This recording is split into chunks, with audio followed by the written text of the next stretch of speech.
Hey guys, Buildzoid here, and today we're going to be messing around with the 4x16 DDR5 setup on the Maximus Z690 formula again. The motherboard is from Asus, so big thank you to them for providing the board, and the memory kits were provided by Corsair. Anyway, what I want to do today is I want to try get more than 14,000 points in the Geekbench 3 multi-core memory test. And the reason I want to do that is that's a very high Geekbench 3 memory score. And the 4x16 setup with the safe the daily stable settings that I've set up in the previous video, it already gets really close to that. It goes like right now at 6,000 CL32, 6,000 megabits per second CL32, this is spitting out 13,348 points. So it's really not very far away from doing 14,000 points, and 14,000 points is basically as high as you're gonna get on like ambient cooling for Geekbench 3 memory score. Well, you can go above that, but like it's really hard going above that. So I want to see if this can do 14,000 points. Basically just sort of a like seeing the limits of what a 4x16 setup can do. Geekbench 3 is one of the sort of few benchmarks that I've tested where it seems to really notice the dual rank memory configuration that we have here.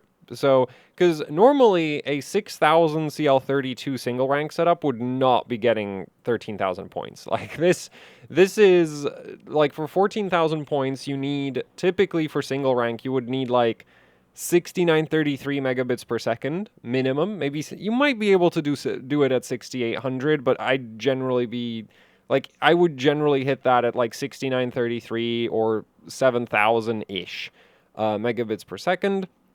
And then like regular daily settings, I would expect to land around the sort of 13,500-ish range, or low 13,000s potentially.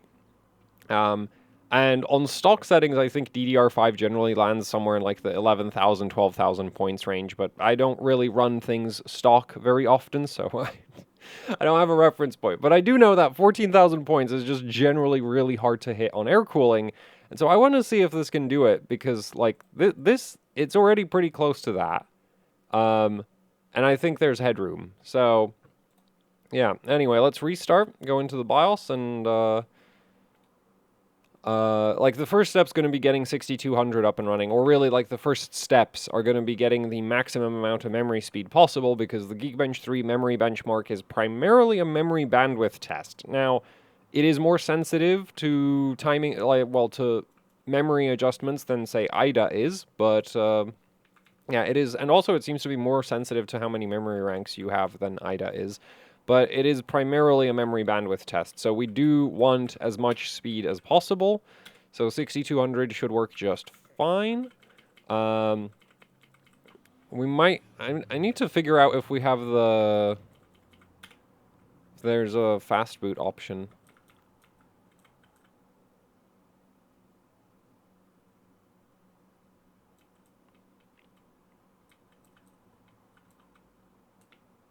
Because what I've done, so I've messed with the 4x16 setup on some Gigabyte boards, and when I was using it for benchmarking, I would basically get the board to skip the memory training procedure and just use the BCLK. And the thing is, I don't remember how to do that on Asus boards right now, so that's fun. On Gigabyte boards, you just enable fast boot and they'll skip the entire memory training procedure. Here, I have no idea where that setting is. Maybe fast boot, enable. Yeah, so that's the thing. It's already turned on, but like with Gigabyte boards, you can force it to skip. Like you can force fast boot, whereas here, like I'm pretty like it'll retrain every time we change the memory, or it'll.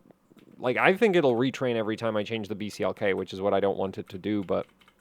Oh, well, whatever. We'll deal with that later. Maybe I won't even have to do that anyway, because that is kind of like... it's not ideal. Let's just put it that way. As far as, like, memory... like, it's not great for stability. It's basically the equivalent of changing your BCLK once you're in the operating system. The thing is, I haven't downloaded any software utilities to change the BCLK in the OS. So, yeah, I was hoping we would be able to just fast boot the memory settings, but that's evidently not going to be happening.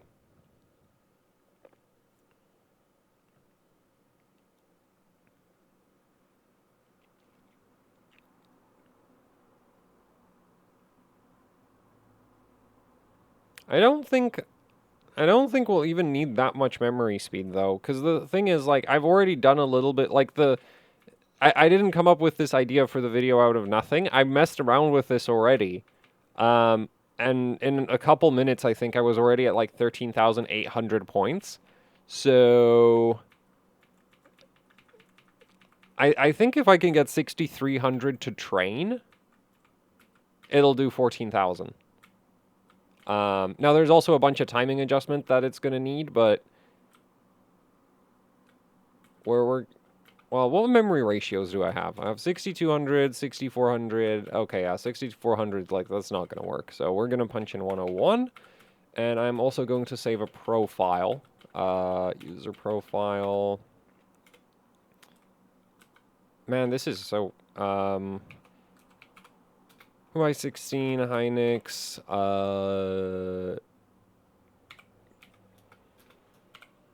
Geekbench 3, and we're going to save that to profile 4, or just some random one. It doesn't really matter where I save that to.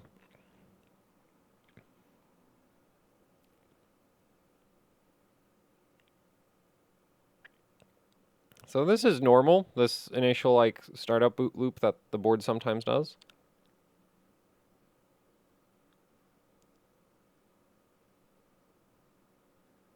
Hopefully it gets through training.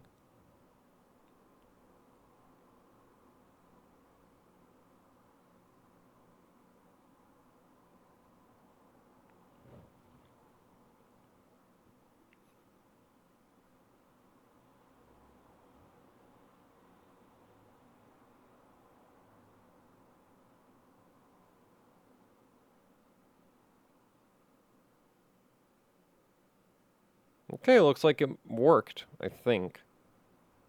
Yeah, I'm pretty sure that, yeah, it worked. That's 62, 62. I'm not sure. I think this might be enough memory speed.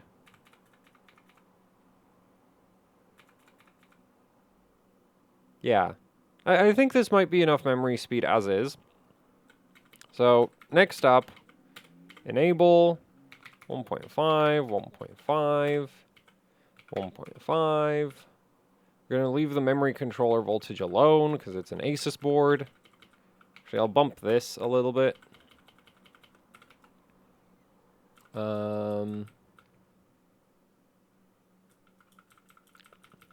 Yeah, because what I want to do is I want to boot, like, low cast latency. That's the one timing we can't change once we're in the operating system, so we need to be able to, like, we need to boot that as high as possible. We're going to try boot 2826.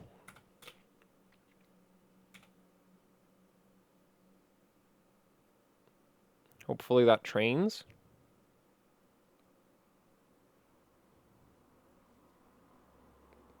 Like, 6200 CL28 is doable with these sticks in this configuration, because that's the previous setup that, like, I was like, oh, it does 13,800 pretty easy. I wonder if it'll do 14,000. But admittedly, that was at well, we're now at 6262, but that really shouldn't make too much of a difference. It's getting through the, like, it's on the training postcode, so that's good. Because I think with 6300, it wouldn't make it very far. Then again, I also had the TRCD super tight, and that probably was part of the issue.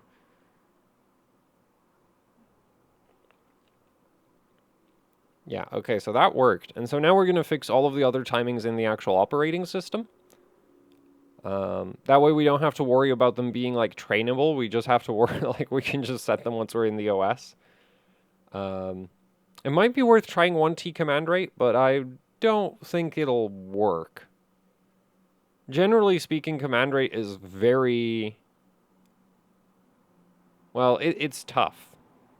Like, maybe the board's set up for it, and I should, like, raise my expectations. But anyway, so we're going to pull up memtweakit and also Geekbench. And I did bump the CPU speeds, and 5252 on the AIO that's currently on there is about the limit of what the CPU can do. So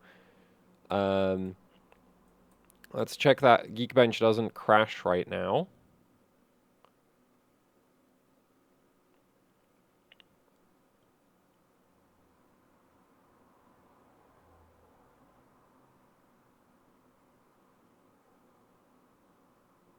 I'm not really concerned about the memory portion. Like, Dijkstra is the really memory-heavy part of the Geekbench test, but I'm more concerned about SFFT and DFFT, because those are small FFTs and double FFT?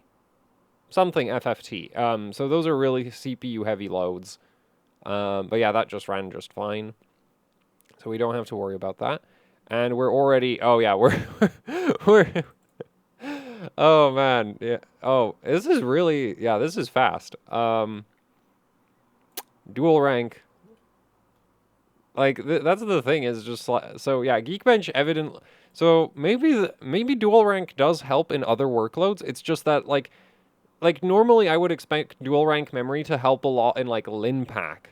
But the thing with LinPack on 12th gen is that DDR5 has so much memory bandwidth that LinPack is more memory latency bottlenecked than it is bandwidth bottlenecked. And dual rank can drastically improve memory bandwidth, and LinPack just basically doesn't pick up on that. Also, we can't run LinPack at this speed. It'll crash. It'll crash very, very quickly because, well, I've tried it and it will. Also, we're at 5.2 on the CPU, and that's just not going to work. So we're going to drop our TRCD. You know, we should be able to run 37, 36 probably. Other than that, I want to drop that, 44. We're going to drop down to 11 on our read-to-read delays. Write-to-write, we're going to drop down to 9, which is as low as it'll ever go.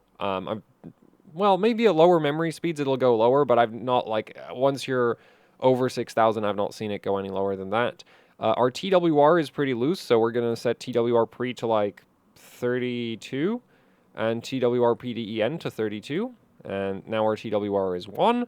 RTP, we're actually going to leave RTP alone. Same group, we're going to set down to 4. What else is there? Oh, these can actually go lower. So I'm pretty sure 18 works on these two. It does. We should be able to drop these to 17. And that does work. And then we have these, and these can only go to 13. They can't do 12. I've already checked that in the past.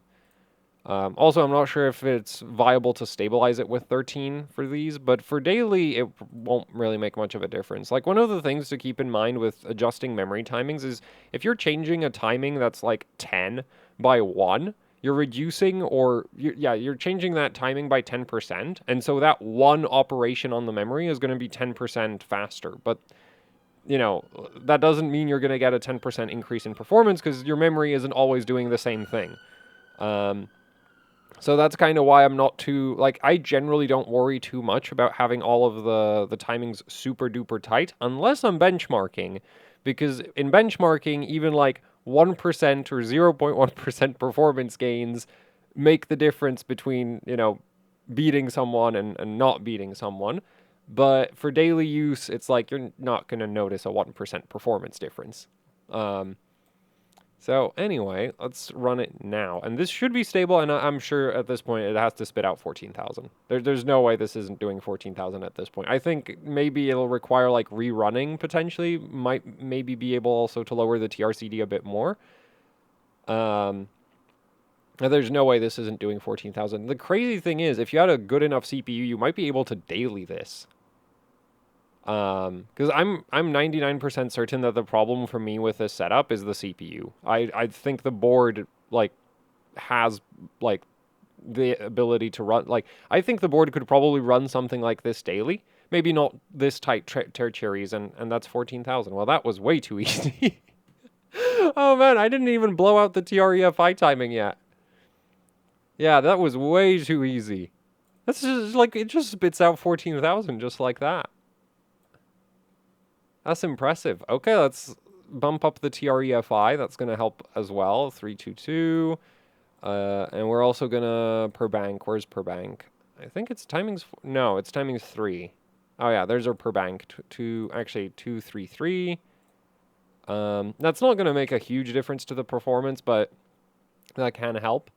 And can help as an understatement. Well, that'll help. So yeah, so that's 14,000 already.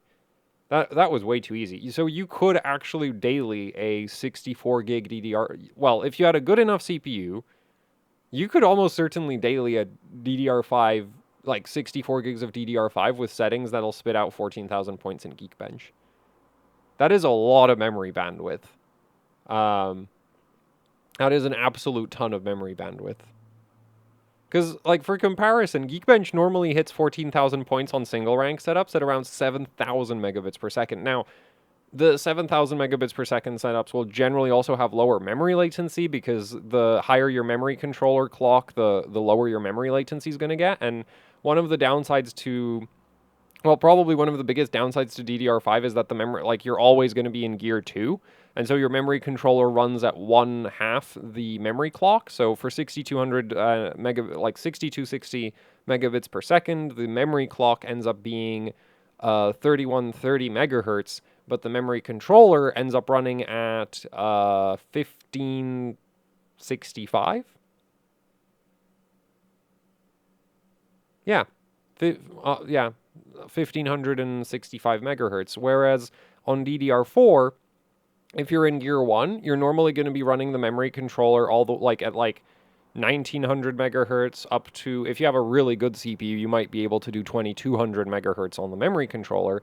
And that means that the data arriving from the memory gets from the memory controller to the actual cores a lot faster. That's one of the big sort of issues DDR5 has right now with the memory speeds that it can run at, is that there's a lot more delay. Like, there's a pretty big delay between data getting to the memory controller and then going from the memory controller to the cores. So yeah, so this is really, really quick. Now, admittedly, I've raised the BCLK, so IDA is going to be broken, but we'll run IDA and we'll also run Intel Memory Latency Checker. And let's run everything. It's going to be bugged out as hell. It should, in theory, it should only be over-reporting performance by 1%, because we have a 1% BCLK overclock. Also, I should be able to lower TRCD again. I wonder if TRCD 35 would work.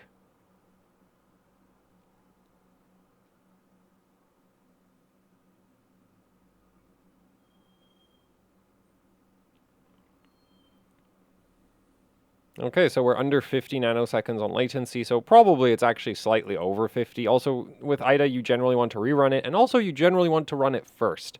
You don't really want to go into your operating system, run a bunch of shit, and then run IDA. Because basically you're going to get, like, in my experience, the best latency score in IDA comes, like, 3 reruns after a reboot. Yeah, like, single-digit number of reruns right after a restart. At least with this OS.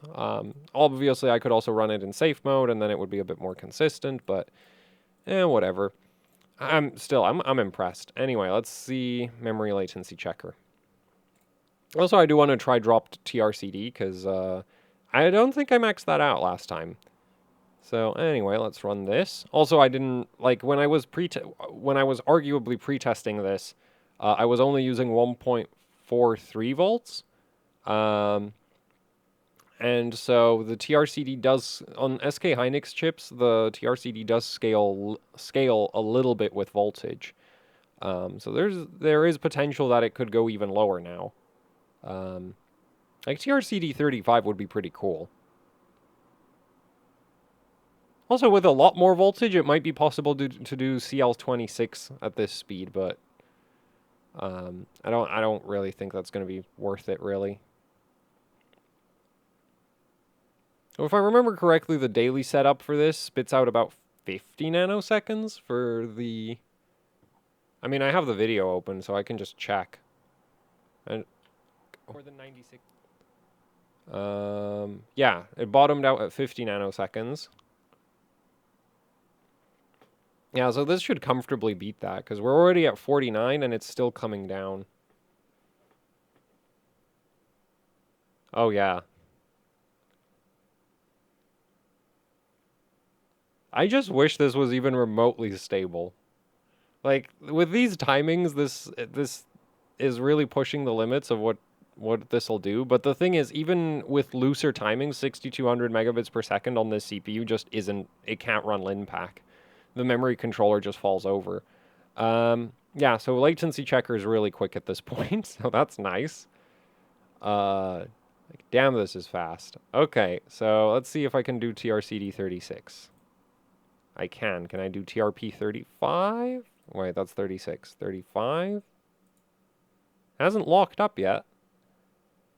Yeah, there's really nothing I can... Yeah, there's nothing I can really change. Well, let's try Geekbench again. It would be cool to get 14,100 points.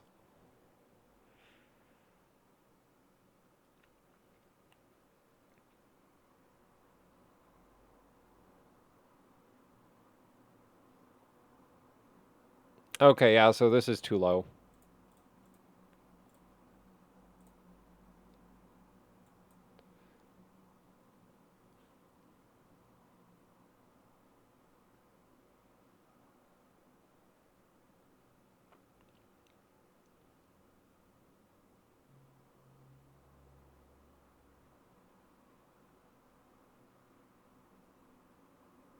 Yeah, so this is right at the limit at this point.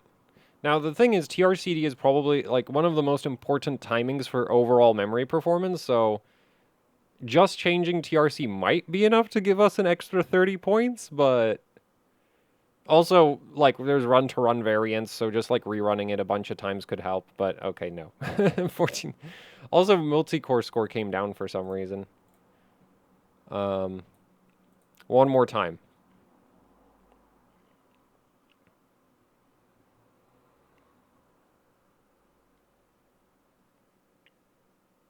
Yeah, there's just nothing I can change at this point in terms of timings. Like, the primaries won't come down any lower unless I shove way more voltage into this. And even then, it's not guaranteed to improve it. If I had BCLK adjustment in the operating system, then actually we would probably be able to do 6300. And that would that actually would definitely be enough to boost the score some more. But and it looks like we crashed on N-body. Yeah, so at this point, it's right at the limit. Oh, it completely locked up. Yep. Right at the limit. And that was actually a CPU crash. That wasn't a... Oh, that explains why the overall score came down, is the CPU was too unstable. You know, I want to try one more BCLK increase. See if it... Like, it'll probably fail to train, but I want to see. I want to see if it'll fail to train. Actually, maybe it won't, because the last time when 6300 didn't train for me last time, it was because I'm pretty sure it was because I was a TRCD 36, and as you can see, TRCD 36 is already like the TRCD 36 is like right at the limits of what the memory will do at this speed. And you might be like, but Buildzoid, you didn't set TRCD to 35. No, I didn't. I set TRP to 35, and generally with these Hynix sticks, TRP... Like, sometimes you can run TRP 1 below TRCD, but you definitely can't run TRCD lower than TRP. So if it won't do TRP 35, it's not doing TRCD 36. Anyways, let's try... Also, it did crash on the CPU portion of the test, so yeah, we're going to have to drop the CPU frequency, which is annoying. But that shouldn't affect the memory score. The memory benchmark in Geekbench is pretty good at being isolated from, like, CPU speed. Not cache speed. It scales like crazy with Uncore clock, but... Which is also why I have the Uncore at, like, over 5 gigahertz right now. Yeah, over 5 gigahertz right now.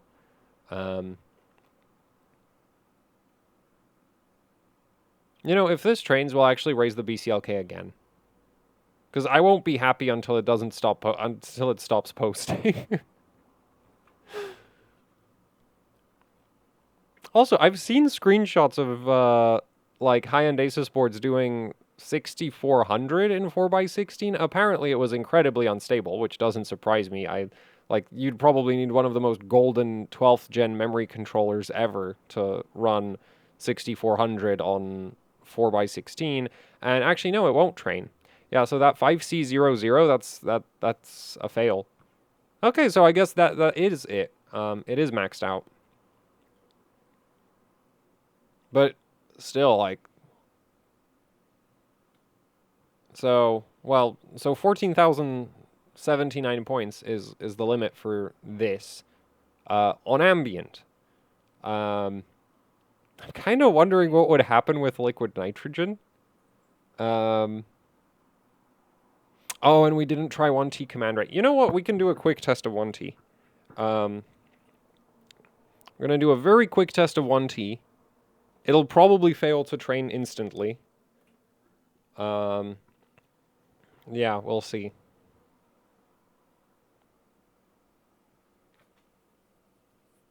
Because I do want to know, like, I still haven't tested if OneT has any chance of booting.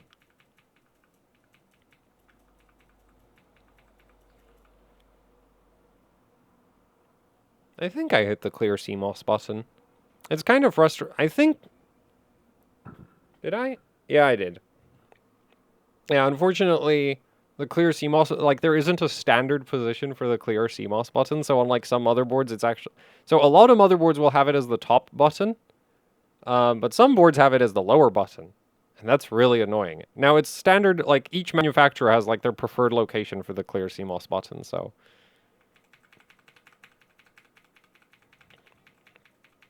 I think it's just MSI that puts it lower. Yeah, because I have stickers on a bunch of MSI boards about where the clear CMOS button is. Okay. Gonna do a quick OneT test. And the way we're gonna test this is I'm just gonna load up the XMP, which does work.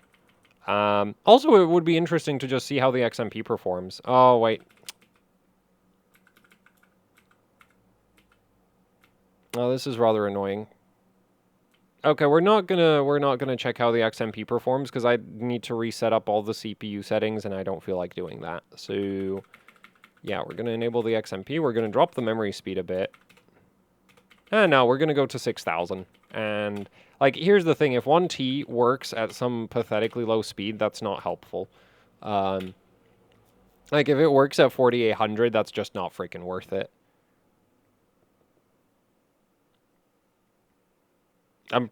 Well, let's see.